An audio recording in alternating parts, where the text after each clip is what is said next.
Meus irmãos, a paz do Senhor, é motivo de alegria estarmos aqui essa noite, para glorificarmos a Jesus, juntamente com os irmãos. É uma honra, um grande prazer estar aqui nessa casa de oração. Quero louvar a Deus pela vida dos meus amigos que estão comigo, meu irmão Diego e meu amigo Luan. São nossos amigos que Deus tem nos presenteado. Meu amigo também, evangelista Sérgio Moraes. Uma honra te conhecer de perto, irmão. Um grande prazer.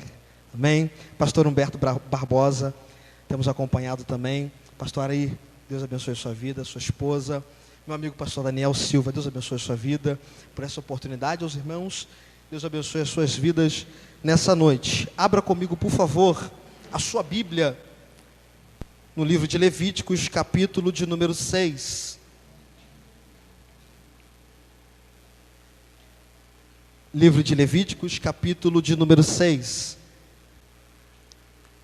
Verso de número 13. Louvado seja o nome do Senhor. Levíticos, capítulo de número 6. Verso de número 13. Deus seja louvado. Quantos encontraram, digam amém. Amém. Diz o texto: o fogo arderá continuamente sobre o altar, e não se apagará. O fogo arderá continuamente sobre o altar, e não se apagará. Amém? Eu queria a ajuda do tecladista. Cadê ele? Sumiu aí, gente. Se ele puder me dar uma moral, eu vou agradecer. Meus irmãos, o texto ora mencionado é pouco pregado, mas muito mencionado em algumas ocasiões, usado em algumas campanhas e usado em algumas ministrações. Talvez alguém já ouviu alguém pregar sobre esse texto, mas eu quero aqui tratar algo da parte de Deus. Eu quero tematizar esta mensagem como sem fogo, sem culto. Você pode olhar pelo menos para duas pessoas e dizer assim: sem fogo. Diga para ele: não haverá culto. Diz com força para ele: sem fogo, não haverá culto. Aleluia. Meus irmãos, o livro de Levíticos, para alguns não vai ter tanta importância ou tanta valia, porque assuntos complicados para alguns, assuntos que talvez alguém vai olhar e dizer: isso não é para mim, isso não serve para mim. Porque Levíticos retrata e fala sobre o culto do judeu, fala sobre a liturgia do culto, fala sobre a forma de cultuar, de sacrificar e adorar a Deus, fala sobre a forma de se santificar e manter uma vida de santidade diante da presença de Deus. Mas para o judeu é um livro que tem muita importância, pois está inserido nele toda a sua vida religiosa, toda a sua vida espiritual. Levíticos vai trazer pelo menos 4 doutrinas. A primeira é sobre o sacrifício que traz remissão ao homem. A segunda é a santidade de Deus, que deve alcançar o homem por meio do seu sacrifício. A terceira é Israel, uma nação santificada para Deus, pois como assim Deus disse: assim como o Senhor é santo, sejais vós santos também. A quarta doutrina, a oferta de gratidão daquele que foi perdoado por Deus. Em Levíticos eu encontro 2 prismas. O primeiro, do capítulo 1 ao capítulo 16, o acesso a Deus, a forma que o homem encontrava de se achegar a Deus, sacrificando ao Senhor, trazendo ofertas e sacrifícios, para que assim Deus pudesse ouvir a sua súplica, para que assim Deus pudesse ouvir o seu clamor, trazer perdão e remissão do seu pecado.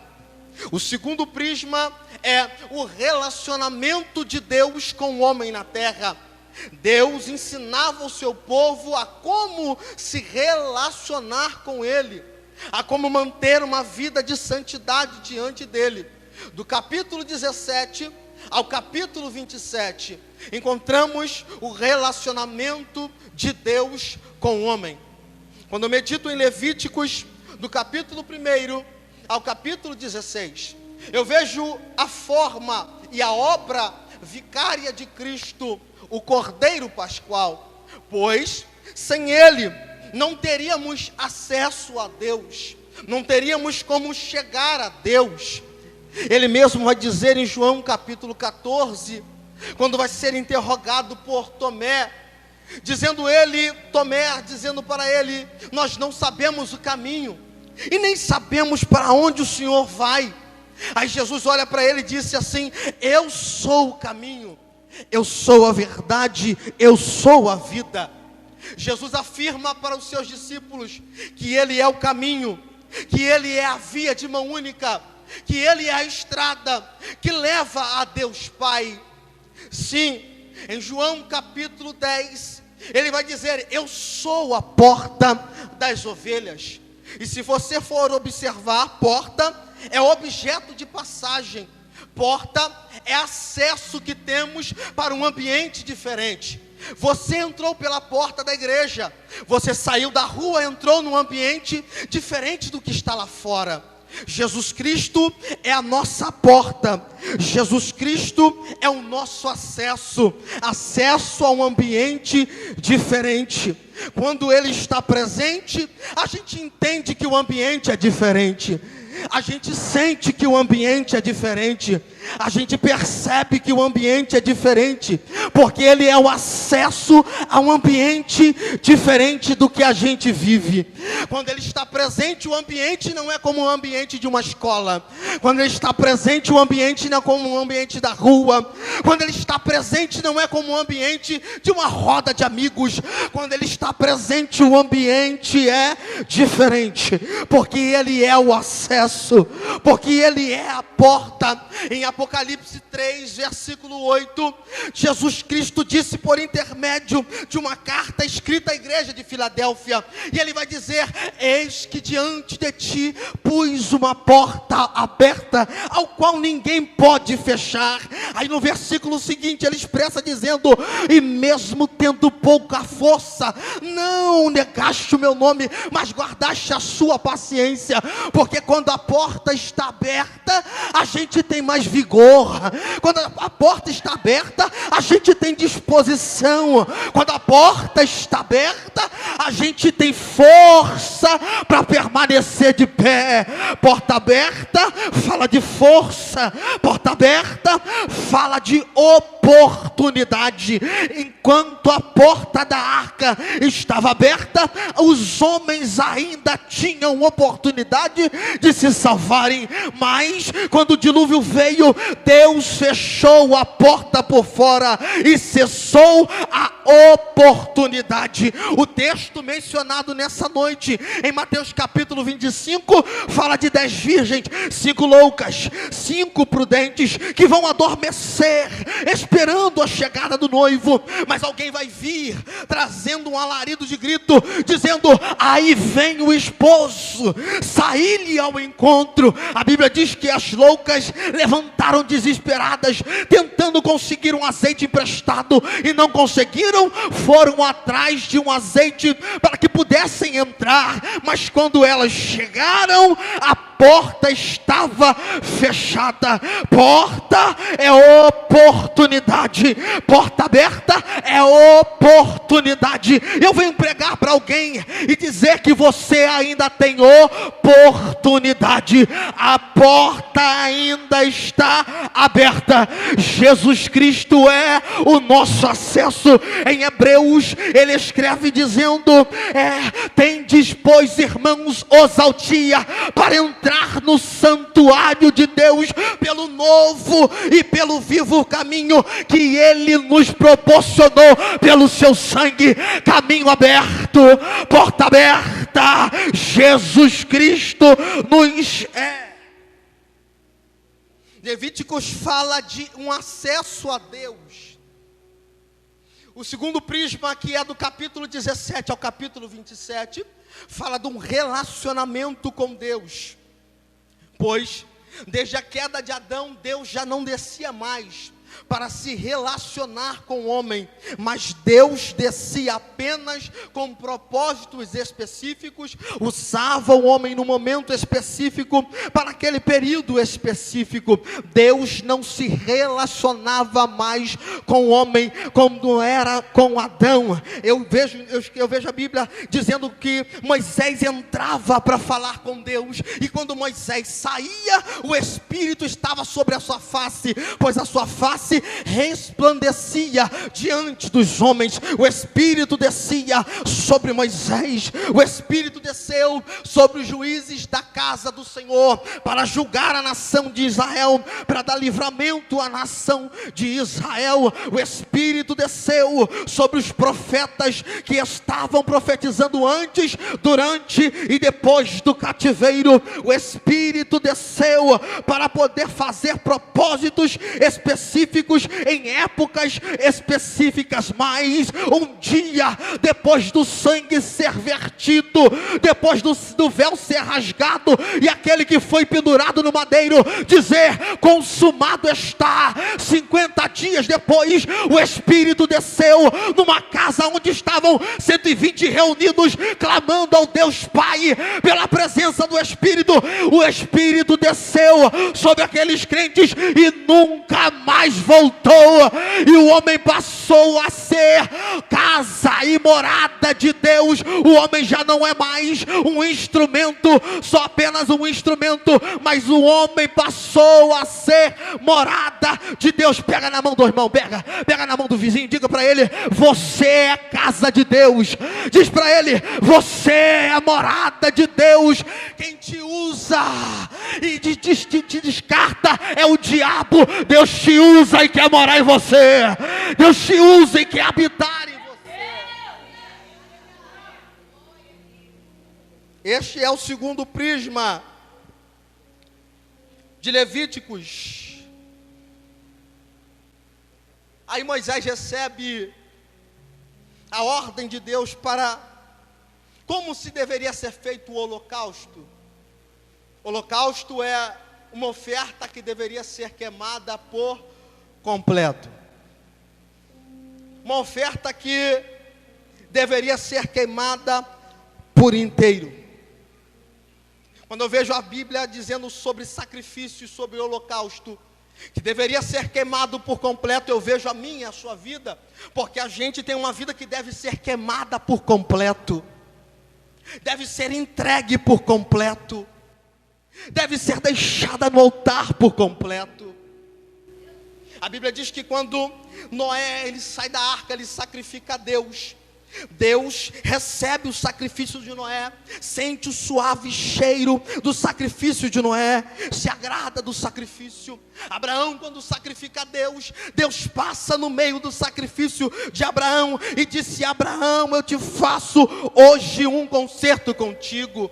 Paulo, quando escreve a sua carta aos Romanos, no capítulo 12, ele vai dizer: nós devemos oferecer um culto vivo, um culto racional ao nosso Senhor, que é o nosso culto racional, um culto de um sacrifício vivo, santo e agradável agradável a Deus. Quem nunca ouviu um hino que diz que o nosso corpo é como o holocausto vivo, devemos colocá-lo no altar, para queimar a noite inteira, até o dia clarear. A sua vida é um holocausto vivo, a sua vida deve ser entregue por completo, os seus dias devem ser entregues por completo. Chega desse negócio de entregar metade de uma perna, chega do negócio de entregar uma parte do braço, entrega a tua vida por completo. Você veio nessa noite para ouvir alguém dizer para você que você tem que entregar seus dias por completo, tua família por completo, teus pensamentos por completo, a tua história por completo, teus caminhos por completo. Essa noite é tudo ou nada, ou tu mergulha, ou tu mergulha. Levante uma das tuas mãos. Eu quero profetizar nessa noite. Essa noite é noite de sair de cima do muro. Essa noite é noite de ver o varão te convidando para entrar nas águas do Espírito. Essa noite as águas não vão ficar na canela. Essa noite as águas não vão ficar no joelho, mas mergulha por completo.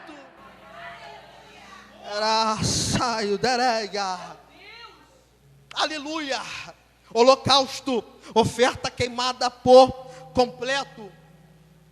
E eu vejo ele dizendo que quando o holocausto fosse queimado, deveria se retirar a cinza do altar. Cinza aqui representa entulho de vida passada. A cinza aqui, ela impossibilita a lenha de pegar fogo. Sabe aquele entulho de vida passado? Sabe aquela coisa da vida passada que ainda está no altar atrapalhando o fogo pegar? Aí Deus está dizendo para eles: tira a cinza do altar. Enquanto tiver cinza no altar, o fogo não pega. Enquanto tiver cinza no altar, Deus não opera. Enquanto tiver cinza no altar, não tem como a glória descer. 2 Coríntios capítulo 5, Paulo escreve dizendo: assim que se alguém está em Cristo, nova criatura é. As coisas velhas se passaram e eis que tudo se fez novo. Filipenses capítulo 3, versículo de número 13 e 14, ele escreve dizendo: irmãos, eu vos digo, não que eu tenha alcançado, mas esquecendo-me das coisas que para trás ficam, eu avanço para as coisas que estão adiante de mim. Eu prossigo para o alvo, para o prêmio da minha eterna salvação. Entulho de vida passada, cinza só te atrapalha de sentir a presença, a cinza só te atrapalha de avançar, a cinza só atrapalha o fogo pegar. Mas enquanto você tira a cinza, Deus manda fogo do céu. Enquanto você tira a cinza, o teu altar pega fogo. Enquanto você tira a cinza, Deus opera no teu altar. Há um ditado no mundo aí que diz que galão que leva querosene não perde mais o cheiro. Mas eu vou cantar um hino para você que diz assim, ó: Jesus Cristo mudou o meu viver. Jesus Cristo mudou meu viver. Ele é a luz que ilumina o meu ser. Jesus Cristo mudou o meu ser. Há um novo viver te esperando em Cristo. Há uma nova caminhada te esperando em Cristo. Alguém pode ter olhado para você e dizer, ela vai viver a mesma vida, ela vai viver os mesmos dias, a vida dela não vai para frente, a vida dela não vai mudar. Alguém pode dizer, o galão está cheio do cheiro de querosene ainda. Mas eu vim dizer para alguém que você tem uma nova vida em Cristo, que você tem um novo caminhar em Cristo, que você tem uma nova história em Cristo.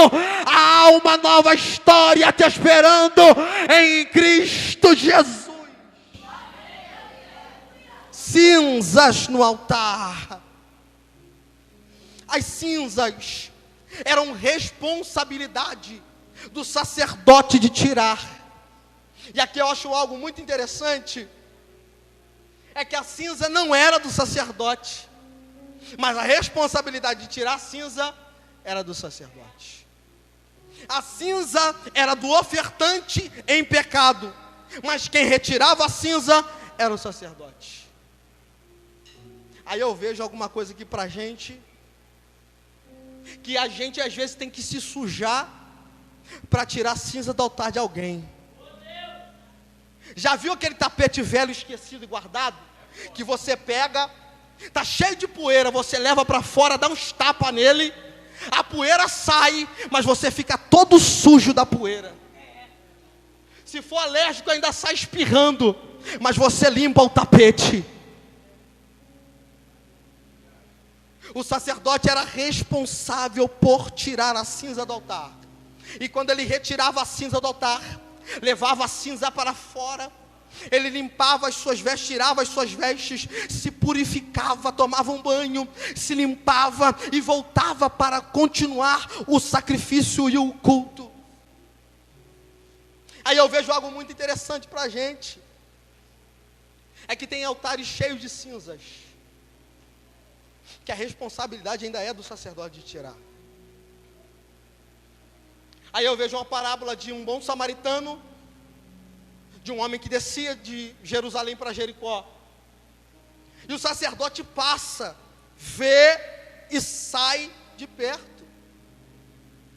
O sacerdote, pela lei, ele não está errado, porque se o homem está morto e ele toca no homem, ele tem que ficar afastado da sua função até se purificar e se limpar, para voltar a exercer a sua função.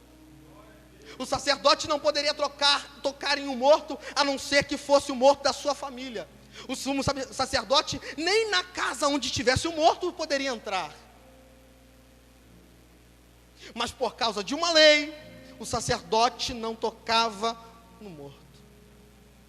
Por causa de uma lei, o rapaz que estava meio morto, ele negligenciou a ajuda e passou de largo. Mas se acendeu uma chama no nosso coração, como tinha no coração de Paulo, enquanto estava pregando num lugar alto. Paulo estava pregando e tinha um menino na janela, sentado assim, meio perdido, desorientado. E a Bíblia diz que o menino caiu do terceiro andar. Paulo parou o culto, desceu, abraçou o rapaz e voltou para o culto para adorar a Jesus. Sabe por quê?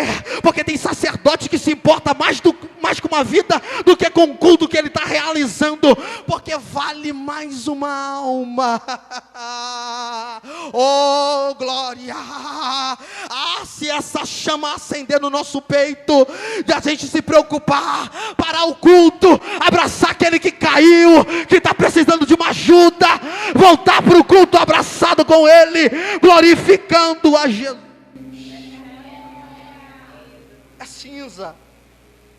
É cinza no altar. O sacrifício queimado gerava cinzas, entulho de vida passado, e o sacerdote era responsável por retirar, para que assim o fogo não se apagasse e continuasse aceso continuamente. Aí a Bíblia diz que ele deveria colocar lenha, e eu falo da lenha sem entrar em detalhes, porque você sabe que a lenha é o combustível do fogo, e sem a lenha o fogo não pega. A lenha representa a palavra, porque sem a palavra não tem fogo. Sem a palavra o fogo se apaga. Igreja que tem lenha é uma igreja que tem fogo. Os discípulos estavam no caminho de Emaús conversando após a morte de Jesus. A Bíblia diz que eles conversavam e Jesus se intromete na conversa, entra já conversando com eles.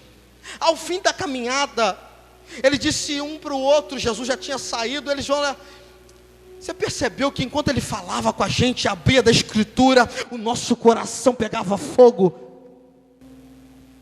É porque a lenha ainda faz arder fogo no altar. A lenha ainda faz pegar fogo no altar. Eu concluo dizendo que este fogo não deveria ser apagado por dois motivos. Primeiro é que O fogo foi Deus quem acendeu. Pois aqui no capítulo 6, são apenas ordenanças que Deus está dando a Moisés, de como deveria ser realizado. No capítulo 9, eles estão realizando, pois Deus acende o fogo no altar.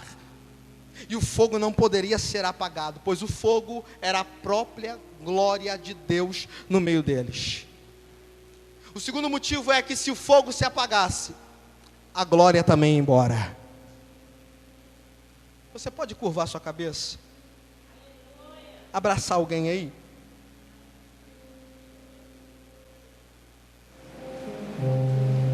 Pode abraçar alguém? Diz para ele assim: se o fogo se apagar, acabou o culto. Deus provê o fogo,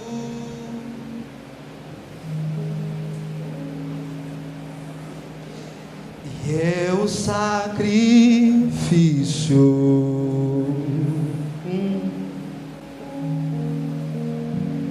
Deus provê o Espírito, e eu me rasgo por inteiro. Enche-me, Deus, enche-me,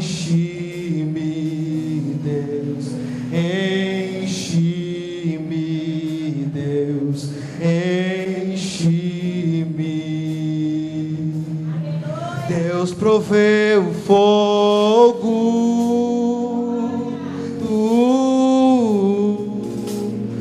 deu o sacrifício.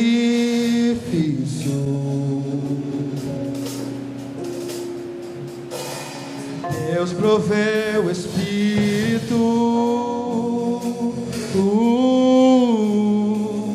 e eu me rasgo por inteiro. Enche-me, Deus, enche-me, Deus, enche-me, Deus, enche-me, enche-me, Deus, enche-me, Deus, enche-me, Deus, enche-me, enche-me até derrama a sua.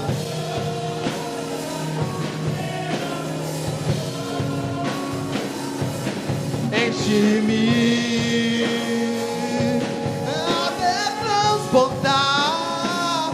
Derrama a sua glória, derrama a sua. Enche-me, Deus, enche-me, Deus, enche-me, Deus. Quem pode cantar aí? Enche-me, enche-me, enche-me, Deus,